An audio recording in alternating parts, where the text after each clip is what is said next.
Asal-usul nama Sabah dipercayai berasal dari sejenis buah pisang yang dipanggil saing Sabah atau Sapah oleh masyarakat tempatan. Nama Sabah mula digunakan pada abad ke-15 oleh pedagang yang mengembara antara Borneo Utara hingga ke Kepulauan Sulu sebelum kedatangan British lagi.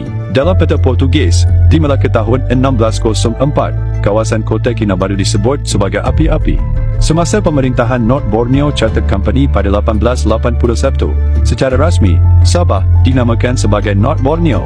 Nama Sabah kembali digunakan pada tahun 1963 semasa pembentukan Malaysia. Catatan Puisi Jawa Negara Kertagama yang dikarang Prapanca tahun 1365 menyebut Sabah sebagai seludang. Marco Polo sewaktu singgah di Sabah pada 1292 dia mencatatkan Sabah dikenali sebagai Burni yang mungkin merujuk kepada Brunei. Kajian arkeologi di Lembah Mansuri Lahad Datuk menjumpai kesan-kesan pendudukan manusia terawal berusia 235,000 tahun hinggalah kedatangan manusia terawal pada 30,000 tahun dulu. Penhijrahan manusia ke Borneo dan kawasan sekitar bermula kira-kira 20,000 hingga 30,000 tahun dahulu. Dipercayai, manusia awal ialah daripada orang Australoid dan Negrito atau Austroasiatik. Gelombang penhijrahan manusia selepas itu dipercayai daripada orang Proto-Austronesia yang berlaku sekitar 3,000 sebelum Masihi. 500 sebelum Masihi orang Deutero-Austronesia tiba menyebabkan Proto-Austronesia berpindah ke pedalaman. Austronesia ialah leluhur kepada penduduk peribumi Sabah dan kepulauan sekitar Sabah. Austronesia membawa budaya dan bahasa Austronesia ke Borneo dan juga menyebar ke barat dan selatan. Orang Australoid dipercayai berasimilasi dengan orang Austronesia. Artifak dijumpai menunjukkan orang zaman Neolitik menggunakan peralatan batu dan mula menggilap batu dengan garisan simetri yang berusia 5,000 tahun. Artifak tembikar tanah, keranda pengebumian dalam gua, tenunan, pembinaan perahu yang berusia 3,000 tahun dijumpai. 2,500 tahun dahulu, gangsa menjadi peralatan manusia dan diperdagangkan. 700 Masihi peleburan besi diperkenalkan termasuk manik-manik dari Indochina dan seramik dari China. Abad ke-7, catatan China menyatakan di barat laut Borneo terdapat penempatan dan pelabuhan yang maju bernama Vijayapura yang dikawal Sriwijaya di Sumatera. Ia diasaskan oleh seorang putera Funan dengan bantuan pribumi. Awal abad ke-9 terdapat satu kerajaan bernama Port Ni yang dipercayai wujud di muara sungai Brunei menjadi pendahulu Kesultanan Brunei. Port Ni menjadi pusat bagi kawasan Sabah dan Sarawak dan pusat dagangan untuk pedagang dari China. Port Ni pernah dipengaruhi oleh dua kuasa besar pada waktu itu, iaitu Sriwijaya di Sumatera dan kemudian Majapahit di Jawa. Kesultanan Brunei bermula selepas pemerintah Brunei memeluk Islam. Semasa pemerintahan Sultan kelima yang dikenali sebagai Bolkiah pada 1473 hingga 1524, wilayah kekuasaan Sultan merangkumi Sabah, Kepulauan Sulu dan Manila di utara, dan Sarawak sehinggalah Banjarmasin di selatan. Catatan dari orang idahan menyebutkan tentang Abdullah menjadi orang Muslim pertama di Timur Sabah pada tahun 1408. Awal abad ke-15, Kesultanan Melaka menyebar pengaruh kuasa dan perdagangan serta agama Islam ke wilayah Brunei melalui pedagang Melaka. Kesultanan Brunei mengambil alih kepimpinan Islam selepas kejatuhan Melaka di tangan Portugis tahun 1511. Kesultanan Bolkiah Brunei memperluaskan pengaruh ke utara sehingga ke Luzon dan Sulu serta sebelah selatan dan barat Borneo. Abad ke-16, rekod sejarah Brunei mencatat kedatangan dan hubungan diplomatik pedagang Cina di Sabah. Bukti arkeologi yang ditemui menunjukkan yang orang Cina bertukar barang seramik Cina dan rempah ratus peribumi Sabah. 1521, Antonio Pigafetta, penulis sejarah kepada Ferdinand Magellan, tiba di Brunei dan disambut secara besar-besaran. Pigafetta menulis Brunei sebagai Borneo mengikut cara sebutan orang Eropah. Pelayar Eropah kemudian menggunakan nama Borneo untuk keseluruhan Pulau Borneo disebabkan pengaruh Brunei pada masa itu. 1526, orang Portugis yang diketuai oleh Menezes melawat Brunei. 1570, Sepanyol berjaya menakluk Manila. 1578, Sepanyol dengan armada kapal dan bala tentera yang terdiri dari askar Sepanyol serta askar-askar mestizo dan pribumi Filipina menyerang dan menakluk Brunei. Akibat penyakit disenteri dan tentangan dari askar Brunei serta pribumi Borneo, Sepanyol berundur meninggalkan Brunei. 1665, Kapten Cody telah melawat Borneo dan beliau merupakan orang Inggeris pertama yang melakukan lawatan ke Borneo. Pada Perang Saudara Brunei 1660 hingga 1673, Sultan Brunei, iaitu Sultan Muhyiddin meminta bantuan tentera Kesultanan Sulu untuk memerangi pemberontak di Pulau Cermin dan dikatakan telah berjanji akan menghadiahkan Sabah kepada Sultan Sulu. Menurut seorang sejarawan Brunei, Pehin orang kaya Amar Diraja Dato' Seri Utama Haji Awang, di dalam bukunya Tarsila Brunei, ada menyebutkan yang tentera Tausug atau Sulu tiba di Pulau Cermin hanya melihat pertempuran dari kapal mereka. Apabila pemberontak berjaya ditewaskan, barulah tentera Tausug mendarat hanya untuk mengambil rampasan perang dan tawanan hamba. Kejadian ini menyebabkan Sultan Muhyiddin murka, lalu mengarahkan tentera Sulu pulang tanpa memberikan wilayah Sabah. Brunei menafikan pemberian Sabah kepada Sultan Sulu. Tidak ada bukti bertulis mengenai serahan tersebut. Penghujung abad ke-17, kerajaan Tidong yang berpusat sekitar Tawau dan Tarakan menguasai pantai timur Sabah dari Paitan hingga Pulau Timbun Mata dan digelar daerah Tirun. Kuasa Tidong merosot bila wilayah itu mula diduduki Lanon dari Mindanao dan Kepulauan Sulu yang menjadikan beberapa muara sungai sebagai pangkalan armada Lanon untuk menyerang pesisir Borneo Barat hingga ke Selat Melaka. Dalam tahun 1761, Alexander Dalrymple, seorang pegawai dari Syarikat Hindia Timur Inggeris di Madras, India, telah membuat perjanjian dengan Sultan Sulu yang membenarkan beliau membuka pangkalan perdagangan di Pulau Barambangan. Dalrymple menamakan pulau itu Felicia. Tahun 1771, disebabkan perebutan hak kuasa berdagang di Marudu yang di bawah pemerintahan Brunei, orang-orang Iranon yang mewakili Kesultanan Sulu telah menyerang Kesultanan Brunei yang dianggap pesaing oleh Kesultanan Sulu. Sultan Brunei meminta bantuan Kesultanan Johor Riau untuk menghantar ribuan tentera orang laut Johor Riau bagi mengekang pengaruh Iranon dan Sulu atau Tausug. Tentera Johor itu berpangkalan di Kota Belud, Mengkabong, dan Sembulan.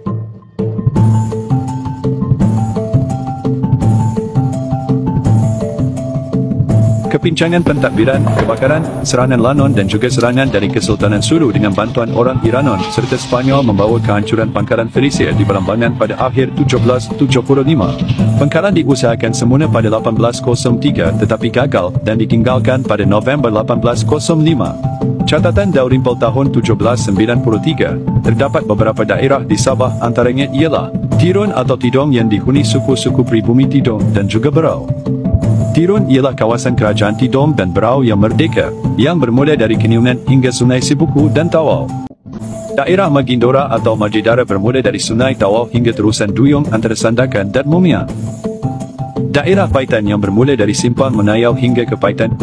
Daerah Marudu atau Marudu yang dikatakan subur, bersempadan Marudu terdapat kawasan yang bermula dari Gunung Tempasok hingga Gunung Keni baru dikatakan punca aliran sungai-sungai di Sabah.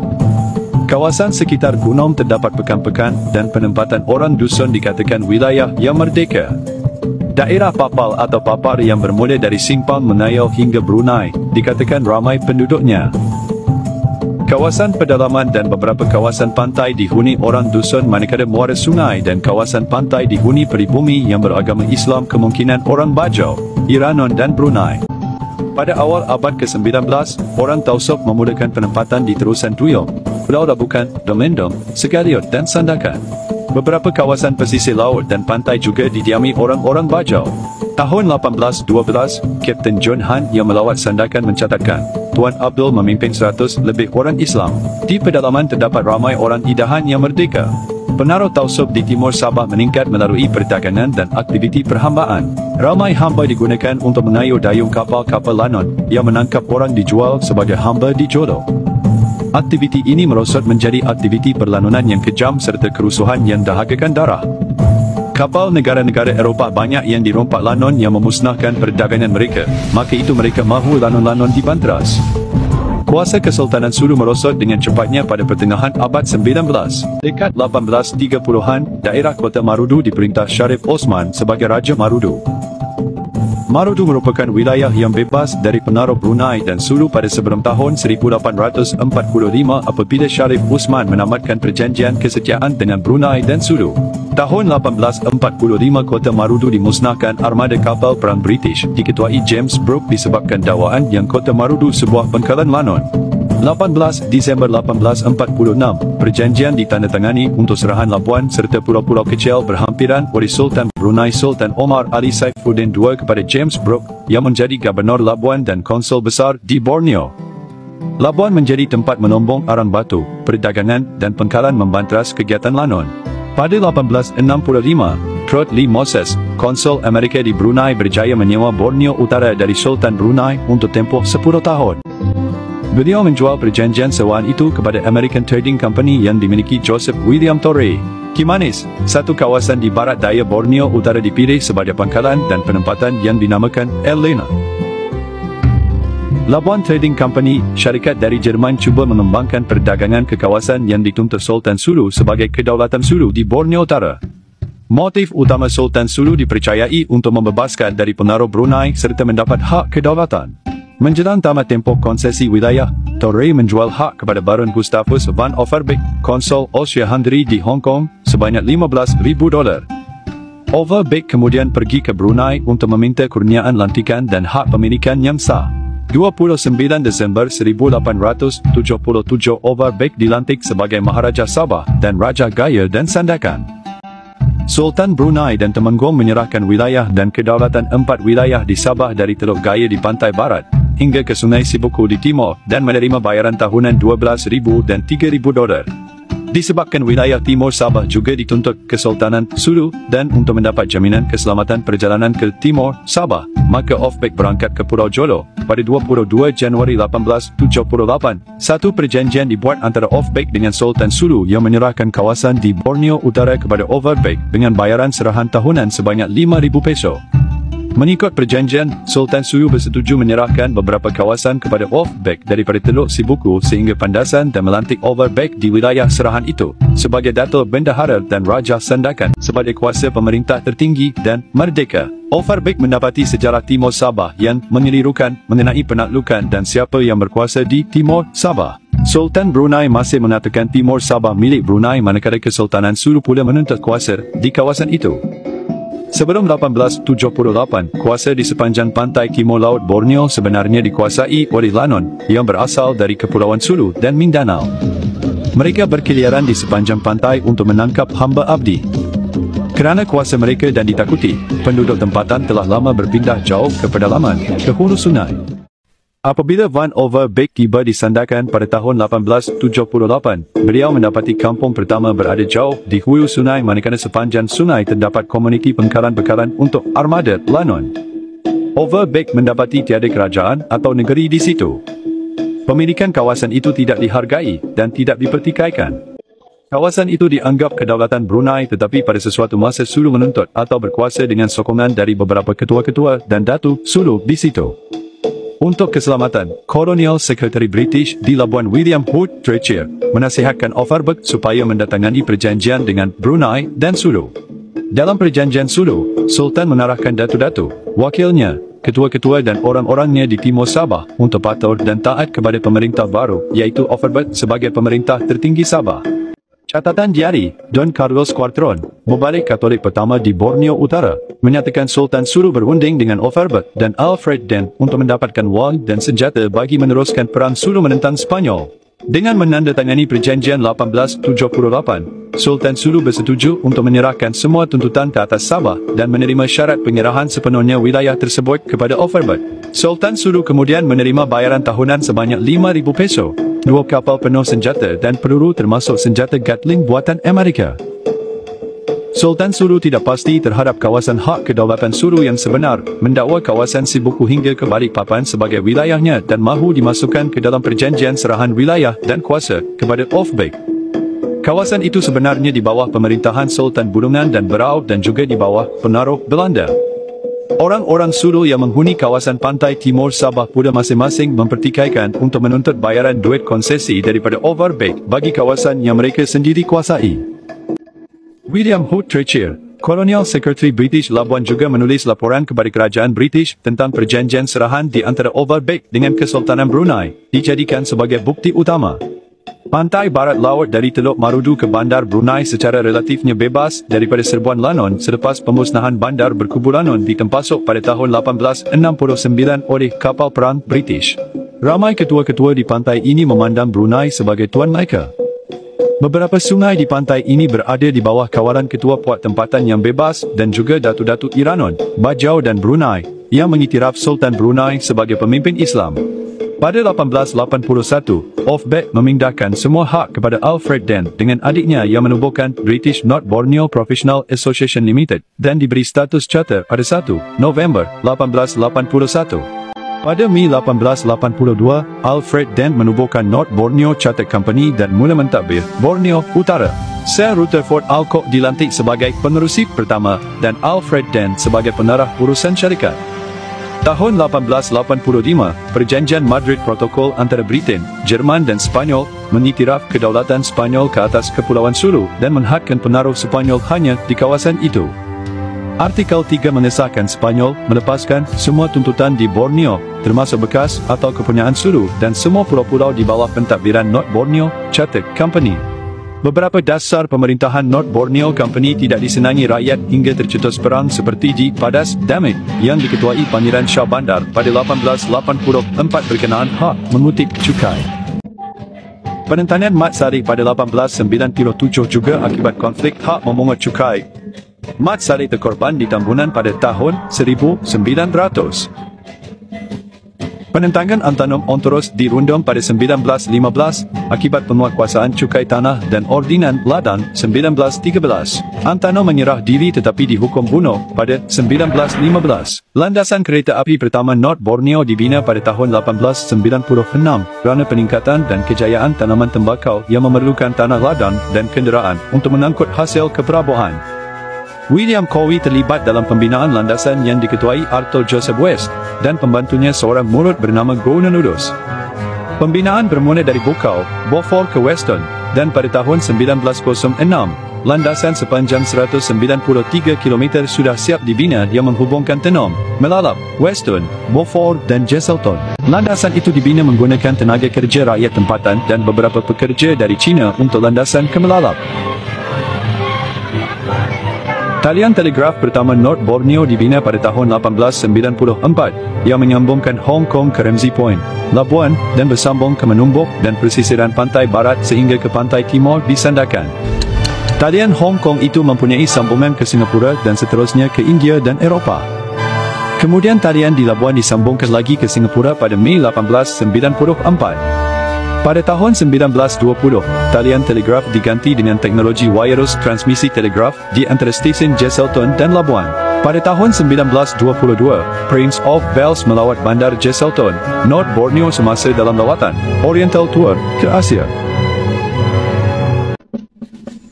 1 Januari 1942, tentera Jepun mendarat di Labuan dan menakluk seluruh Borneo Utara. Akibat kekerasan berterusan semasa pendudukan Jepun, timbul pemberontakan yang dikenali Double Ten Revolt, diketuai Albert Kuok, berlaku di Jesselton, Tuaran dan Kota Berut.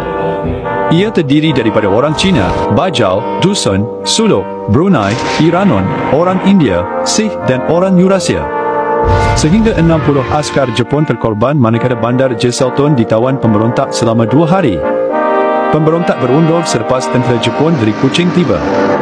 Akibat itu ramai pemberontak termasuk orang awam dihukum bunuh tentera Jepun. Borneo Utara dibebaskan oleh Australia. Pada amnya keadaan Borneo Utara aman dan tenang sehingga tahun 1960-an apabila wujudnya kesedaran politik rakyat Borneo Utara untuk kemerdekaan dari pemerintahan British.